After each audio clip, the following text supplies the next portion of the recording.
e quando falamos de desemprego, hoje em Portugal estamos a falar daquela que é a fratura social mais importante da história contemporânea do nosso país. Nós estamos com desemprego acima dos 10%, vamos a caminho das 600 mil pessoas sem uma oportunidade de trabalho em Portugal. Em cada 5 jovens, 1 não consegue encontrar uma possibilidade para realizar os seus projetos de vida. Há cada vez mais desemprego estrutural e isso é avaliável pelo número de licenciados que já estão no desemprego há bastante tempo e pelo número de desempregados que já estão há muito tempo na situação de desemprego.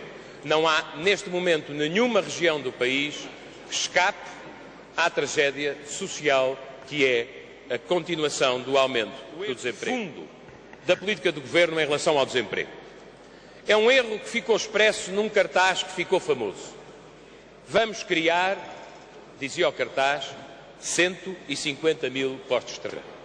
Não são os primeiros ministros, não são os ministros, não são os governos que criam empregos.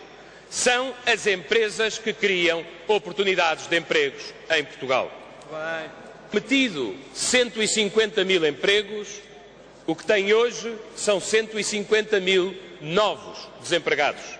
Ou pior ainda, que quando começaram a exercer funções o país tinha, e isso já não era bom, 400 mil desempregados e o país no final deste ano terá provavelmente, infelizmente, 600 mil desempregados. É por isso que nós temos dito que,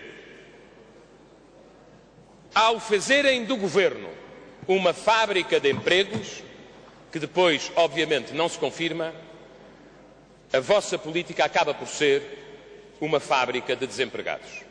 E é isso que é preciso sinalizar e modificar radicalmente a partir de agora. Os empregos são criados pelas pequenas e médias empresas numa economia onde 90% das empresas são pequenas e médias empresas. Por outro lado, não atuam onde podem atuar, aí sim, generosamente, é uma competência do Governo, não atuam sobre a proteção social que, pelo menos em termos transitórios, é preciso dar àqueles que caíram na situação do desemprego. Ou seja, não têm audácia quanto à criação de emprego e falham na solidariedade em relação àqueles que caíram na situação de desemprego e querem efetivamente trabalhar.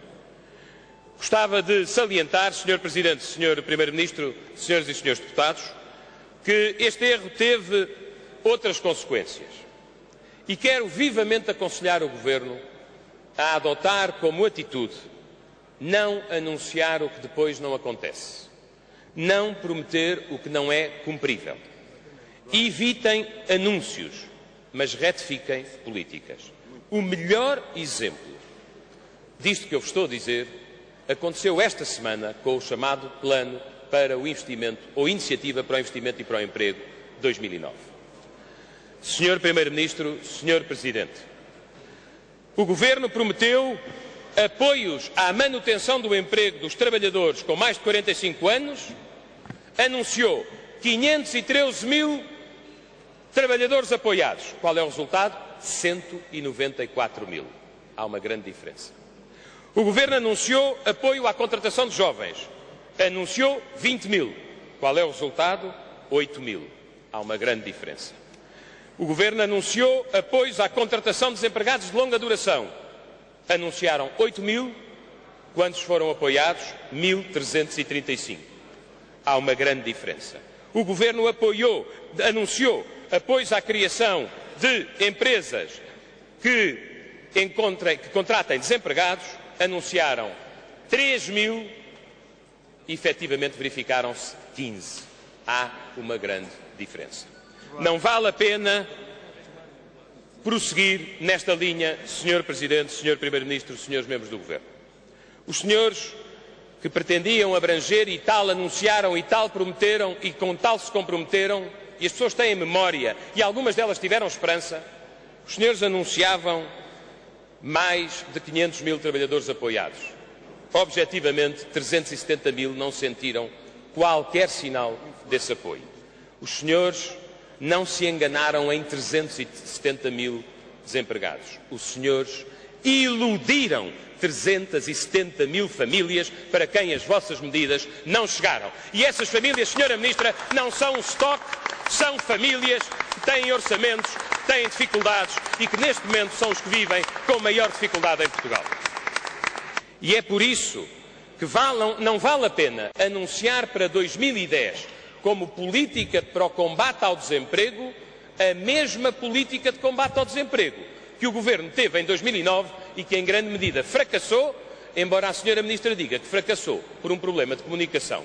Não fracassou por um problema de comunicação. Fracassou, repito, por erros de concepção. E consideramos que é muito mais útil ter menos impostos para ajudar as empresas a sobreviverem, a manterem os postos de trabalho e a criarem novos, do que manter uma pressão fiscal muito alta, as empresas fecharem, entrarem em incumprimento e os senhores perdem receita e o país, através do contribuinte, vai gastar mais em subsídio de desemprego. É por isso, Sr. Primeiro-Ministro, que daqui lhe digo que o melhor plano contra o desemprego é o que ajuda as pequenas e médias empresas a manter empregos e a criar empregos novos. Por isso, baixe o pagamento especial por conta enquanto é tempo. Por isso, aceite a compensação de créditos.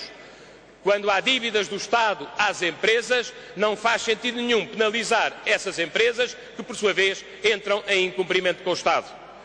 Aceite pagar as dívidas do Estado a tempo e horas. É dinheiro que vai mais rapidamente para a economia, que gera ele próprio crescimento e receita. Ponha os fundos comunitários a funcionar. É absolutamente extraordinário que numa conjuntura como aquela que nós estamos a viver, com um aumento de desemprego sistemático, o apoio europeu, através dos fundos comunitários, nomeadamente do CREN e do PRODER, esteja nos graus de execução que neste momento se encontra. E quando os fundos nacionais não acompanham os comunitários, ou a gestão dos fundos comunitários é de tal forma burocrática que as empresas ou não têm acesso ou não têm decisões, quem fica prejudicado são as empresas, quem fica prejudicado são os trabalhadores. E, finalmente, Sr. Primeiro-Ministro, faça também o que não custa sequer um cêntimo. Seja muito prudente na cota quanto a trabalhadores estrangeiros que procurem Portugal, também no ano de 2010. Já estão cerca de 35 mil imigrantes no centros de emprego.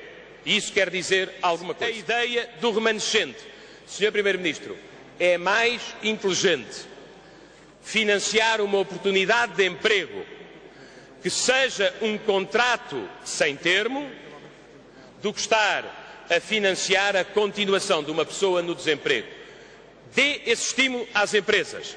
Se contratarem sem termo, terminarei, Sr. Presidente, se contratarem sem termo um trabalhador que está no desemprego, que recebam o que esse trabalhador receberia se continuasse no desemprego. Assim está a criar postos de trabalho, a ajudar a criar postos de trabalho e a evitar a continuação da despesa que tem que ter com o subsídio de desemprego.